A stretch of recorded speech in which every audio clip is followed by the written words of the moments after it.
Children, today we will discuss lesson number 11 मैंने मगरमच्छ पकड़ा from your हिंदी पावनी बुक ऑफ क्लास थर्ड।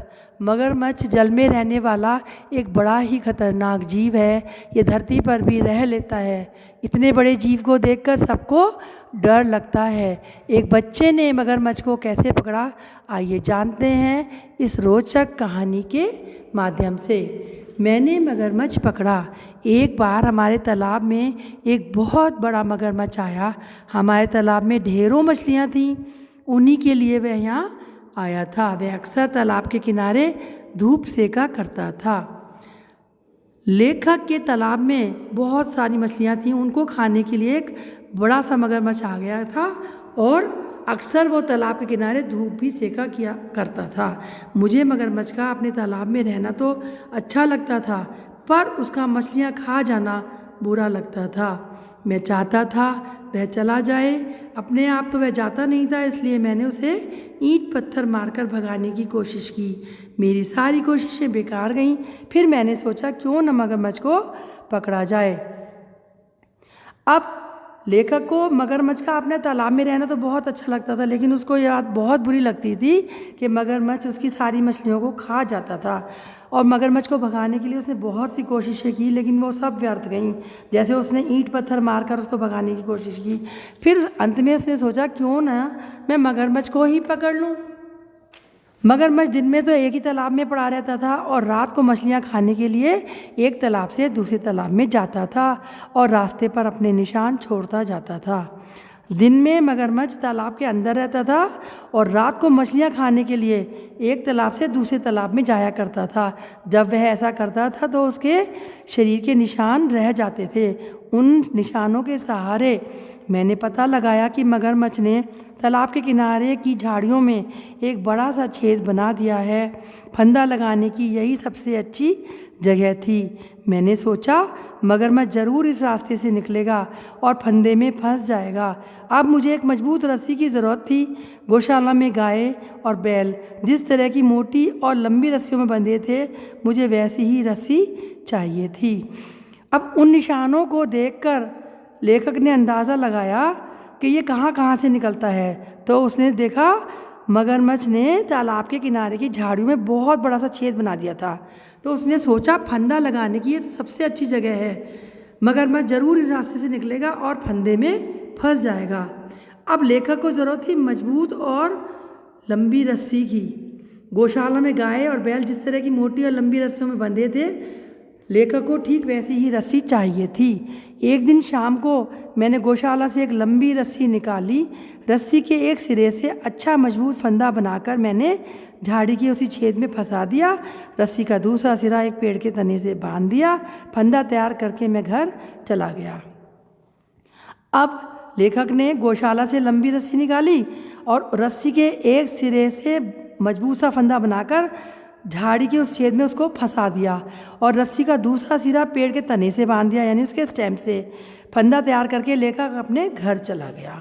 सुबह होते ही मैं भागा तालाब की ओर। जब मैंने देखा कि फंदा श्रीमान मगरमच्छ के गले में कसा हुआ है तो मारे खुशी के मैं उछल पड़ा। यानी लेखक जो चाहता था वो हुआ।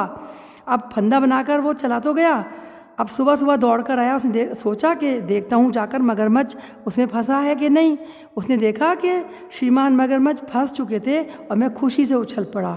मैंने घर जाकर मामा जी को बताया कि मैंने मगरमच्छ को पकड़ लिया है। पहले तो उन्होंने विश्वास नहीं किया, फिर मैंने उन्हें तालाब के किनारे ले जाकर दिखाया। हम दोनों ने उसे घर ले जाने की तैयारी की। मामा जी एक और रस्सी ले आए, उसका फंदा बनाकर बाँस के सहारे उसके बदन में फंसा दिया और रस्सी खींच ली।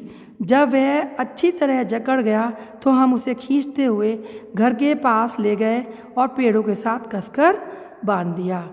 अब खुशी खुशी वह अपने घर गया। उसने जाकर अपने मामा जी को बताया कि मैंने मगरमच्छ को पकड़ लिया है। पहले तो मामा जी ने विश्वास ही नहीं किया। उनको लगा इतना छोटा बच्चा मगरमच्छ को कैसे पकड़ेगा।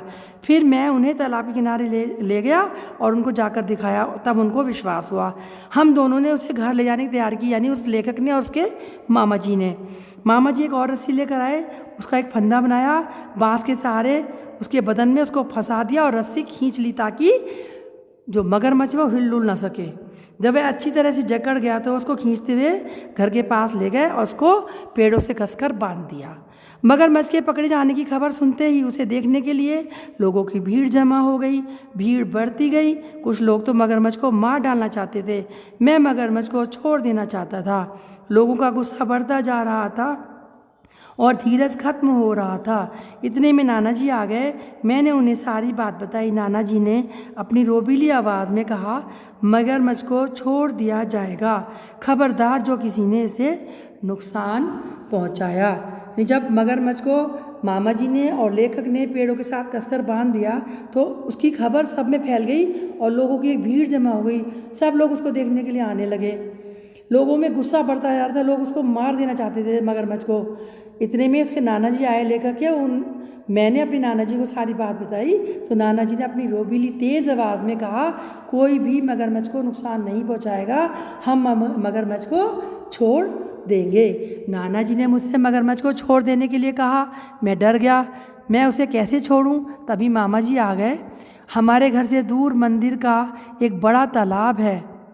मामा जी ने कहा हम इसे उसी तालाब में छोड़ देंगे। जब नाना जी ने कहा कि इसको छोड़ दो तो वो डर गया कि इसको मैं कैसे छोड़ूं। इतने में ही उसके मामा जी आ गए और हमारे घर से दूर मंदिर का एक बड़ा सा तालाब है, यानी मंदिर के पास एक तालाब था उनका बड़ा सा। मामा जी ने कहा हम इसको उसी तालाब में छोड़ देंगे। हम मगरमच्छ को तालाब के किनारे तक ले गए और उसके ऊपर एक लंबी सीढ़ी रख दी। सीढ़ी को दोनों ओर से 8-8 आदमियों ने दबाए रखा जिससे मगरमच्छ हिल डुल न सके। फिर मामा जी ने आगे बढ़कर चाकू से रस्सियां काट दी। वे पीछे आ गए और सीढ़ी को उठा दिया गया। मगरमच्छ पानी में कूद पड़ा। हमने चैन की सांस ली। मगरमच्छ को कोई नुकसान नहीं पहुंचा था, यह सोचकर मैं खुश था। अब मगरमच्छ को तालाब के किनारे तक ले जाने के लिए उनको एक लंबी सीढ़ी की ज़रूरत थी। तो सीढ़ी को उन्होंने दोनों ओर से 8-8 आदमियों ने दबाए रखा जिससे मगरमच्छ हिल डुल ना सके। फिर मामा जी ने आगे बढ़कर चाकू से उसकी रस्सियां काट दी और पीछे आ गए। मगरमच्छ पानी में कूद पड़ा और सबने चैन की सांस ली कि मगरमच्छ को कोई भी नुकसान नहीं पहुंचा था। यह सोचकर मैं भी बहुत खुश था।